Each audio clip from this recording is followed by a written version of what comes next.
வணக்கம். இது நம்ம அம்மம்மா வீடு. இன்றைக்கி நம்ம பார்க்க போகிற ஐட்டம் என்னென்னா, இது இல்லாமல் நம்மளோட விருந்துகள் முழுமை பெறாது. ஆமாங்க, ரசம். வாங்க பார்க்கலாம். ரசம் செய்கிறதுக்கு முன்னாடியே புளி எடுத்து கொஞ்சம் ஊற வச்சுக்கோங்க.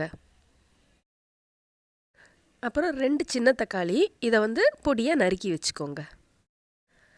அந்த காலத்தில் அம்மியில் மாங்குன்னு அரைச்சாங்க. நம்ம இப்போ மிக்சியில் ஈஸியாக வேலையை முடிக்கலாம். வாங்க. ஜீரகம் 1 ஸ்பூன், மிளகு இந்த அளவுக்கு, ஒரு 4 பல்லு பூண்டு, இது கூட 1 ஸ்பூன் ரசப்பொடி. இவ்வளோத்தையும் சேர்த்து மிக்சியில் நல்லா அரைச்சிக்கோங்க.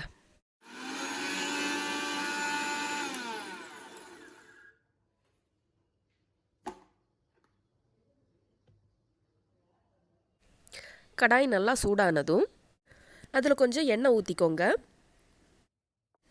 அது கூட கடுகு 1 ஸ்பூன், வெந்தயம் 1 ஸ்பூன், 2 மிளகாய் ஆட் பண்ணி அதை லைட்டாக வதக்கிக்கோங்க.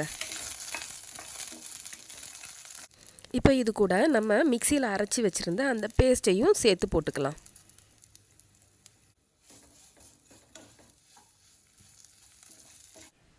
இப்போ மிக்சியை கழுவி அந்த தண்ணியும் கொஞ்சம் ஊற்றி நல்லா வதக்கிக்கோங்க.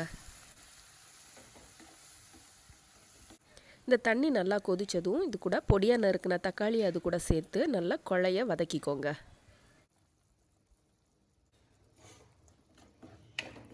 இப்போ தக்காளி நல்லா வதங்கி கொதிக்க ஆரம்பிச்சிச்சு. இது கூட தேவையான அளவு உப்பு சேர்த்துக்குவோம். இது கூட கரைச்சி வச்சு புளிக்கரைசலை சேர்த்து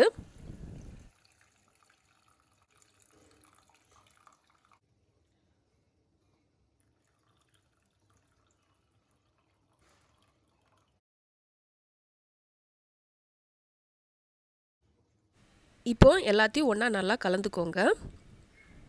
இந்த டைமில் நம்ம ஸ்டவ்வை சிம்மில் வச்சுக்கலாம். ஏன்னா புளி ஊற்றுனதுக்கப்புறம் கொதிக்கக்கூடாது. இப்போ நுரை கொஞ்சம் கொஞ்சமாக வருது. நுரை நல்லா இப்போ கூட ஆரம்பிச்சிச்சு.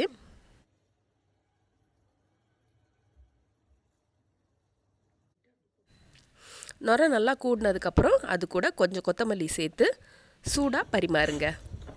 நன்றி.